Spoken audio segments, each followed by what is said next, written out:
Horton Hears a Who by Dr. Seuss. On the 15th of May, in the jungle of Newell, in the heat of the day and the cool of the pool, he was splashing, enjoying the jungle's great joys, when Horton the elephant heard a small noise. So Horton stopped splashing. He looked toward the sound. "That's funny," thought Horton. "There's no one around." Then he heard it again, just a very faint yelp, as if some tiny person were calling for help. "I'll help you," said Horton. "But who are you? Where?" He looked and he looked. He could see nothing there but a small speck of dust blowing past through the air. "I say," murmured Horton, "I've never heard tell of a small speck of dust that is able to yell. So you know what I think? Why, I think that there must be someone on top of that small speck of dust. Some sort of a creature of very small size. Too small to be seen by an elephant's eyes. Some poor little person who's shaking with fear that he'll blow in the pool. He has no way to steer. I'll just have to save him because, after all, a person's a person, no matter how small." So, gently, and using the greatest of care, the elephant stretched his great trunk through the air, and he lifted the dust speck and carried it over and placed it down, safe, on a very soft clover. Humph! Humphed a voice. 'Twas a sour kangaroo, and the young kangaroo in her pouch said, Humph! too.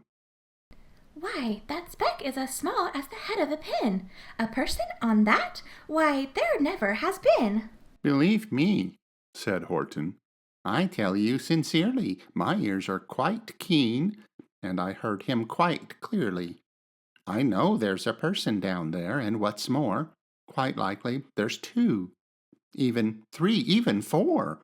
Quite likely a family, for all that we know, a family with children just starting to grow.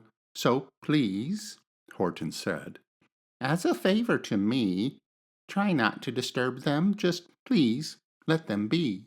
I think you're a fool. Laughed the sour kangaroo, and the young kangaroo in her pouch said, Too. You're the biggest blame fool in the jungle of Newell. and the kangaroos plunged in the cool of the pool. "What terrible splashing!" the elephant frowned. "I can't let my very small persons get drowned. I've got to protect them. I'm bigger than they." So he plucked up the clover and hustled away. Through the high jungle tree tops the news quickly spread. "He talks to a dust speck. He's out of his head. Just look at him walk with that speck on that flower." And Horton walked, worrying, almost an hour. "Should I put this speck down?" Horton thought with alarm. "If I do, these small persons may come to great harm. I can't put it down, and I won't after all. A person's a person, no matter how small." Then Horton stopped walking. The speck voice was talking. The voice was so faint he could just barely hear it. "Speak up, please," said Horton. He put his ear near it. "My friend," came the voice, "you're a very fine friend. You've helped all of us folks on this dust speck no end. You've saved all our houses, our ceilings and floors. You've saved all our churches and grocery stores." "You mean," Horton gasped, "you have buildings there, too?" "Oh, yes," piped the voice. "We most certainly do." "I know," called the voice. "I'm too small to be seen, but I'm mayor of a town that is friendly and clean. Our buildings to you would seem terribly small, but to us, who aren't big, they are wonderfully tall. My town is called Whoville. for I am a Who, and we Whos are all thankful and grateful to you." And Horton called back to the mayor of the town, "You're safe now. Don't worry. I won't let you down." But just as he spoke, to the mayor of the speck, 3 big jungle monkeys climbed up Horton's neck. The Wickersham brothers came shouting, "What rot! This elephant's talking to Whos who are not. There aren't any Whos, and they don't have a mayor. And we're going to stop all this nonsense, so there." They snatched Horton's clover. They carried it off to a black-bottomed eagle named Vladikov, a mighty strong eagle of very swift wing, and they said, "Will you kindly get rid of this thing?" And before the poor elephant even could speak, that eagle flew off with a flower in his beak. All that late afternoon and far into the night, that black-bottomed bird flapped his wings in fast flight, while Horton chased after with groans over stones that tattered his toenails and battered his bones, and begged, "Please don't harm all my little folks, who have as much right to live as us bigger folks do." But far, far beyond him, that eagle kept flapping, and over his shoulder called back, "Quit your yapping. I'll fly the night through. I'm a bird, I don't mind it, and I'll hide this tomorrow where you'll never find it." And at 6:56 the next morning, he did it. It sure was a terrible place that he hid it. He let that small clover drop somewhere inside of a great patch of clovers 100 miles wide. "Find that," sneered the bird, "but I think you will fail." And he left with a flip of his black-bottomed tail. "I'll find it," cried Horton. "I'll find it or bust. I shall find my friends on my small speck of dust." And clover by clover by clover, with care he picked up and searched them and called, "Are you there?" But clover by clover by clover he found that the one that he sought for was just not around. And by noon poor old Horton, more dead than alive, had picked, searched, and piled up 9,005. Then on through the afternoon, hour after hour, till he found them, at last, on the 3,000,000th flower. "My friends," cried the elephant, "tell me, do tell, are you safe? Are you sound? Are you whole? Are you well?" From down on the speck came the voice of the mayor. "We've really had trouble, much more than our share. When that black-bottomed birdie let go and we dropped, we landed so hard that our clocks have all stopped. Our teapots are broken, our rocking chairs smashed, and our bicycle tires all blew up when we crashed. So Horton, please," pleaded that voice of the mayor's, "will you stick by us Whos while we're making repairs?" "Of course," Horton answered. "Of course I will stick.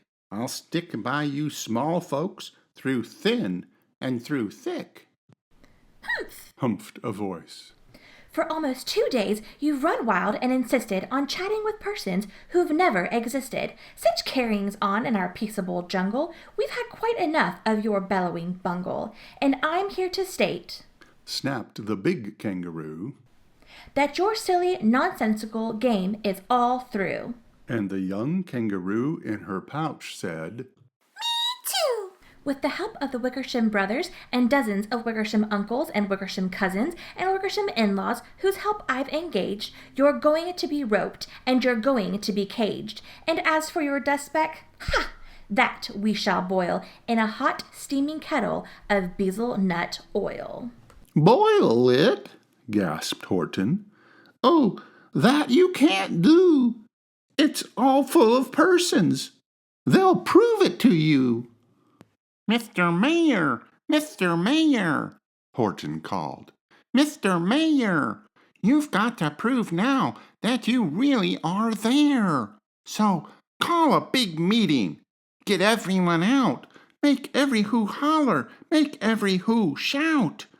Make every who scream. If you don't, every who is going to end up in a bezelnut stew. And down on the dust speck, the scared little mayor quick called a big meeting in Whoville town square. And his people cried loudly. They cried out in fear. We are here! We are here! We are here! We are here! The elephant smiled. That was clear as a bell. You kangaroos surely heard that very well. All I heard Snapped the big kangaroo. was the breeze and the faint sound of wind through far distant trees. I heard no small voices, and you didn't either. And the young kangaroo in her pouch said, Me neither. Grab him! They shouted. And cage the big dope. Lasso his stomach with 10 miles of rope, Tie the knots tight so he'll never shake loose. then dump that dumb speck in the bezelnut juice. Horton fought back with great vigor and vim, but the Wickersham gang was too many for him. They beat him, they mauled him. They started to haul him into his cage, but he managed to call to the mayor, Don't give up. I believe in you all. A person's a person, no matter how small, and you very small persons will not have to die if you make yourselves heard. So come on now and try. The mayor grabbed a tom-tom. He started to smack it, and all over Whoville they whooped up a racket. They rattled tin kettles, they beat on brass pans, on garbage pail tops and old cranberry cans. They blew on bazookas and blasted great toots on clarinets, oompas and boompas and flutes. Great gusts of loud racket rang high through the air. They rattled and shook the whole sky, and the mayor called up through the howling mad hullabaloo. Hey, Horton, how's this? Is our sound coming through? And Horton called back, I can hear you just fine, but the kangaroo's ears aren't as strong quite as mine. They don't hear a thing. Are you sure all your boys are doing their best? Are they all making noise? Are you sure every who down in Whoville is working? Quick, look through your town. Is there anyone shirking? Through the town rushed the mayor from the east to the west, but everyone seemed to be doing his best. Everyone seemed to be yapping or yipping. Everyone seemed to be beeping or bipping. But it wasn't enough, all this ruckus and roar. He had to find someone to help him make more. He raced through each building. He searched floor to floor. And just as he felt he was getting nowhere and almost about to give up in despair, he suddenly burst through a door, and that mayor discovered one shirker. Quite hidden away in the Fairfax apartments, apartment 12J, a very small shirker named Jojo was standing, just standing and bouncing a yo-yo, not making a sound, not a yip, not a chirp. And the mayor rushed inside, and he grabbed the young twerp, and he climbed with the lad up the Eiffelberg Tower. This Cried the mayor, is your town's darkest hour, the time for all whos who have blood that is red to come to the aid of their country. he said. We've got to make noises in greater amounts, so open your mouth, lad, for every voice counts. Thus he spoke as he climbed. When they got to the top, the lad cleared his throat, and he shouted out, Yop! And that yop, that one small extra yop, put it over. Finally, at last, from that speck on that clover, their voices were heard. They rang out clear and clean, and the elephant smiled. Do you see what I mean? They've proved they are persons, no matter how small, and their whole world was saved by the smallest of all. How true! Yes, how true! Said the big kangaroo. And from now on, you know what I'm planning to do? From now on, I'm going to protect them with you. And the young kangaroo in her pouch said, Me too. From sun in the summer, from rain when it's fallish, I'm going to protect them, no matter how smallish. The end.